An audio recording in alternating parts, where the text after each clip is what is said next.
ಮಾಜಿ ಪ್ರಧಾನಿ ಎಚ್.ಡಿ. ದೇವೇಗೌಡರು ಕಳೆದ 2-3 ದಿನಗಳಿಂದ ಮಣಿಪಾಲ್ ಆಸ್ಪತ್ರೆಯಲ್ಲಿ ಚಿಕಿತ್ಸೆಯನ್ನ ಪಡೆಯುತ್ತಿದ್ದಾರೆ. ಇವತ್ತು ನಿರ್ಮಲಾನಂದನಾಥ ಶ್ರೀಗಳು ಎಚ್.ಡಿ. ಆರೋಗ್ಯವನ್ನ ವಿಚಾರಿಸಿದ್ದಾರೆ. ಮಣಿಪಾಲ್ ಆಸ್ಪತ್ರೆಗೆ ಭೇಟಿ ಕೊಟ್ಟು ಕುಶಲೋಪರಿಯನ್ನ ವಿಚಾರಿಸಿದ್ದಾರೆ. ಶೀಘ್ರವಾಗಿ ಗುಣಮುಖರಾಗುವಂತೆ ಶ್ರೀಗಳು ಹಾರೈಸಿದ್ದಾರೆ. ಕೆಲಕಾಲ ಮಾಜಿ ಪ್ರಧಾನಿ ಎಚ್.ಡಿ. ದೇವೇಗೌಡರ ಜೊತೆ ಶ್ರೀಗಳು ಮಾತುಕತೆಯನ್ನ ಕೂಡ ನಡೆಸಿದ್ದಾರೆ.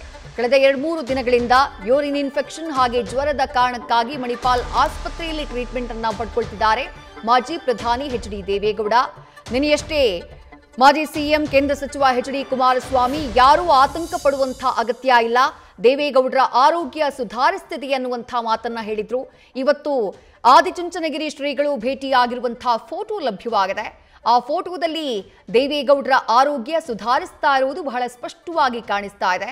ಶ್ರೀಗಳು ಬಂದು ಆರೋಗ್ಯ ವಿಚಾರಿಸಿದಂತಹ ಸಂದರ್ಭದಲ್ಲಿ ನಗುಮುಖದಿಂದಲೇ ಅವ್ರ ಜೊತೆ ಮಾತನಾಡಿದ್ದಾರೆ ಮಾಜಿ ಪ್ರಧಾನಿ ಎಚ್.ಡಿ. ದೇವೇಗೌಡರು.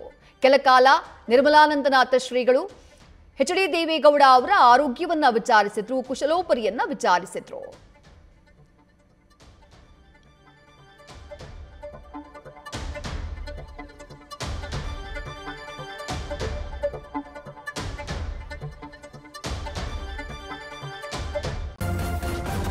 ನ್ಯೂಸ್ ಫಸ್ಟ್ ನಿರ್ಭೀತಿಯಿಂದ ನಿಮ್ಮ ಪರವಾಗಿ.